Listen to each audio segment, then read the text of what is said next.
Qu'est-ce qu'un homme et qu'est-ce qu'une femme? Grande question.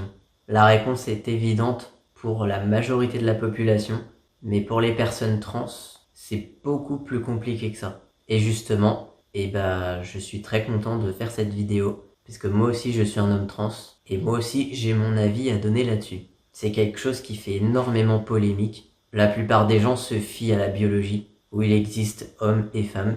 Beaucoup oublient les intersexes. Ils représentent qu'une infime partie de la population, mais ils existent quand même.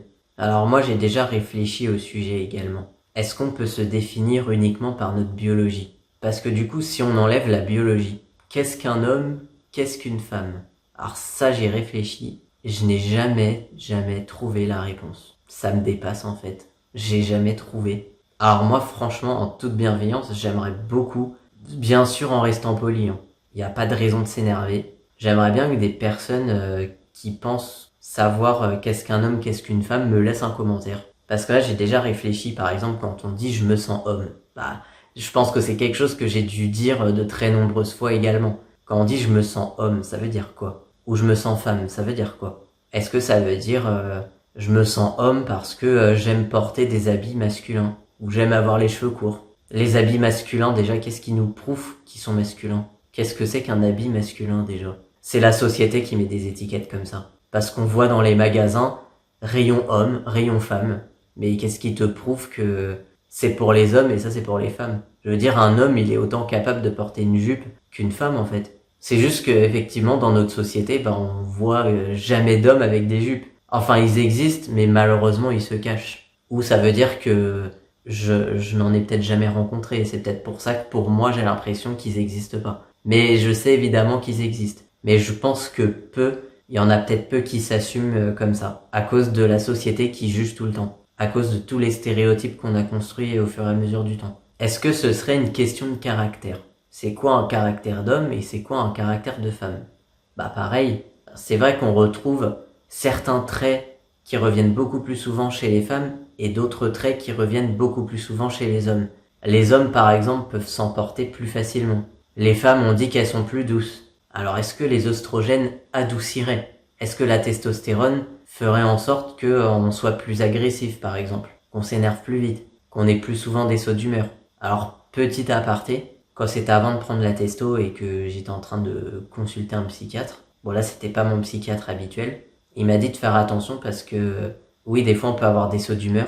Et une fois il m'a parlé de quelqu'un, un homme trans du coup, qui sous testo avait cassé la mâchoire de quelqu'un parce qu'il était énervé. Enfin, la personne avait dû lui faire quelque chose et puis pour se défendre, voilà, il avait donné un coup de poing dans la mâchoire de la personne. Alors après, est-ce que ça veut dire que tous les trans sont comme ça, tous les hommes trans sont comme ça? Non, moi j'ai jamais eu ça par exemple. La testo ne m'a jamais donné de saut d'humeur. Enfin, j'ai jamais senti que je changeais intérieurement en tout cas. Peut-être que effectivement le caractère est directement lié aux hormones. C'est fort possible. Mais ça n'est peut-être pas une science exacte non plus. Et puis il y a des femmes des fois qui partent au quart de tour aussi. Et puis on a des hommes qui s'énervent jamais par exemple. Enfin, on a de tous les cas. Donc pour moi, on peut pas dire qu'un trait de caractère soit féminin et l'autre masculin. Encore une fois, ça pour moi, ce serait plus des constructions sociales, des stéréotypes. Est-ce que les loisirs alors seraient plus... on pourrait catégoriser les loisirs de féminin ou de masculin? Alors c'est pareil, hein. C'est vrai qu'après dans notre société, il y a encore dans des familles où par exemple les parents vont dire à leur fille ah non, le foot c'est que pour les garçons. Alors que non, c'est faux en fait. Les femmes elles sont tout autant capables de jouer au foot. Après peut-être qu'en moyenne effectivement les hommes ont plus tendance à préférer le foot que les femmes, mais ça repose sur rien en fait, ça veut rien dire. Il y a des hommes qui n'aiment pas le foot, il y a des femmes qui adorent le foot. Il y a des métiers effectivement, il y a énormément de femmes, d'autres métiers où on retrouve quasiment que des hommes, mais ça c'est pareil, c'est également une construction sociale. Donc c'est vrai, quand on réfléchit comme ça, finalement on peut pas vraiment déterminer qu'est-ce qu'un homme et qu'est-ce qu'une femme. Franchement, pour moi, la seule distinction, ça reste vraiment le corps. Mais je sais qu'il y en a qui seraient pas d'accord avec moi, qui diraient faut pas s'arrêter au corps. Le corps est différent du genre. Après, c'est vrai que pour moi, le mot genre ne veut pas vraiment dire grand-chose, mais c'est que mon point de vue. Et je respecte totalement ceux qui parlent de genre, justement. Je respecte totalement ceux qui ont un avis différent du mien. Donc, pour moi, en tant que trans, c'est vrai que la seule façon de nous différencier, de différencier l'homme de la femme, bah ça reste que le corps en fait. Désolé. Désolé pour moi-même aussi. J'aurais aimé que ça se passe autrement. Parce que c'est vrai que bah j'ai toujours eu ce mal-être en fait. Et puis bah depuis le début, je suis né, j'ai rien demandé. On m'a direct catégorisé comme fille à cause de ce que j'avais entre les jambes, même avant de naître d'ailleurs, hein, avec l'échographie. Et pas de chance pour moi, bah, je n'ai jamais supporté d'être une fille, je ne sais pas pourquoi. Et c'est pas le fait de vouloir faire des activités de garçon, de vouloir mettre des vêtements de garçon ou quoi. Oui, c'était le cas effectivement. Par rapport aux stéréotypes masculins, enfin, je cochais quasiment toutes les cases, voire toutes. Mais c'était pas ça parce que j'aurais pu continuer ma vie en femme. J'aurais pu être une femme avec un look très masculin, avec des cheveux courts, avec des vêtements d'homme. Mais en fait, ça allait beaucoup plus loin que ça. Je sais que dès l'âge de 4 ans, je rejetais déjà ce que j'avais entre les jambes. Là, on parle vraiment du corps, on parle plus des stéréotypes. Et c'est vrai que quand on en vient à changer de sexe, bah généralement, c'est qu'on supporte pas notre corps. Après, tout le monde ne fait pas les opérations. Il y a peut-être des hommes trans qui auront pas envie de se le faire enlever les seins. Alors après, moi, je n'en connais pas et j'ai toujours eu l'habitude de voir et d'entendre les hommes trans qui complexent énormément sur leur poitrine et qui finissent par se la faire enlever. Bah, c'est vrai qu'en se sentant homme, bah, un homme, ça n'a pas de seins. Donc logiquement, tu supportes pas tes seins en fait. Donc tu te les fais enlever. Ou si tu te les fais pas enlever, c'est peut-être que t'as trop peur de l'opération, peut-être. Ou je sais pas, il y a peut-être d'autres raisons. Franchement, n'hésitez pas à vous exprimer dans les commentaires, du moment que ça reste courtois. Mais moi, en attendant, enfin, c'est vrai que, d'accord, je me sens homme, dans le sens où je rejette totalement tous les attributs féminins. Et je ne suis pas allé au bout des opérations parce que j'ai très peur, pour l'opération de l'entrejambe, j'ai très peur des conséquences qu'il pourrait y avoir. C'est une très très lourde opération en plusieurs étapes. Il peut y avoir énormément de complications et c'est ça qui me fait peur. Donc pour l'instant je fais avec et puis plus tard on verra. Après moi effectivement, même si j'ai cette vision-là, même si j'assume le fait biologiquement d'être une femme parce que j'ai des chromosomes XX, enfin je pense, vu que j'ai développé tous les attributs féminins, c'est qu'il y a de grandes chances, parce que sinon j'ai jamais fait de, comment on appelle ça, de karyotype. Ouais, je crois que c'est ce mot-là. Mais oui, j'ai les chromosomes XX. Donc biologiquement, je suis une femme. Ça me plaît pas, mais c'est comme ça. Et après, je ne supporte pas qu'on m'appelle madame. Parce que moi, j'ai fait le choix pour aller mieux de changer, de prendre l'apparence d'un homme en faisant les opérations et en prenant la testo. Donc c'est pas pour qu'on m'appelle madame, même si j'ai toujours conscience de là où je viens.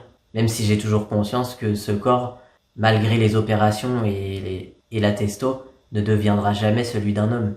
Il ne pourra que y ressembler. Mais pour autant, j'exige le respect et j'exige qu'on m'appelle monsieur parce que maintenant je vis ma vie comme ça. Même si voilà, j'ai le point de vue que seule la biologie peut nous définir homme ou femme. Et puis attention, n'allez pas m'attaquer dans les commentaires. Je respecte totalement les personnes qui se disent non binaires, gender fluide ou je connais pas tous les mots en fait.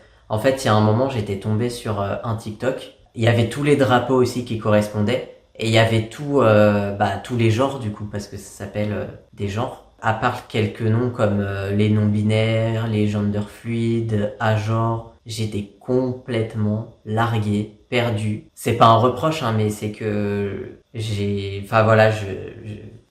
suis pas tout ça en fait, donc c'est pour ça que je suis largué. Donc après, moi voilà, je respecte totalement et je vais surtout pas aller attaquer ces personnes. Après, si par exemple il y a des personnes à genre, non-binaires et d'autres genres qui veulent témoigner dans les commentaires et me dire un peu plus comment c'est, ce serait avec grand plaisir. J'aime bien apprendre des nouvelles choses. Et comme ça me permet de comprendre les personnes qui sont différentes de moi. C'est toujours important. On est dans un monde, tout le monde est différent et c'est important que chacun fasse un pas vers l'autre et que chacun accepte les avis des autres. Qu'on arrive à échanger sans s'engueuler. Donc voilà, moi je pense comme ça. Je sais qu'il y a quelques personnes trans aussi qui pensent comme ça, que seule la biologie peut nous définir homme ou femme. Mais voilà, mais sinon je suis ouvert à n'importe quel témoignage. J'ai encore oublié de faire ma petite parenthèse dans la vidéo. c'est que pour ceux qui me connaissent pas et qui viennent d'arriver, j'écris un livre sur ma transition, sur tout mon parcours. En plus, j'ai beaucoup de souvenirs de l'enfance, donc c'est très intéressant. Je vais publier ce livre en auto-édition dans un premier temps, en 2027. Je pense que ce sera plus vers l'été 2027, si jamais je suis prêt. Et sinon, ce sera en 2028. Et puis, si vous aimez mes vidéos et que vous en voulez encore plus,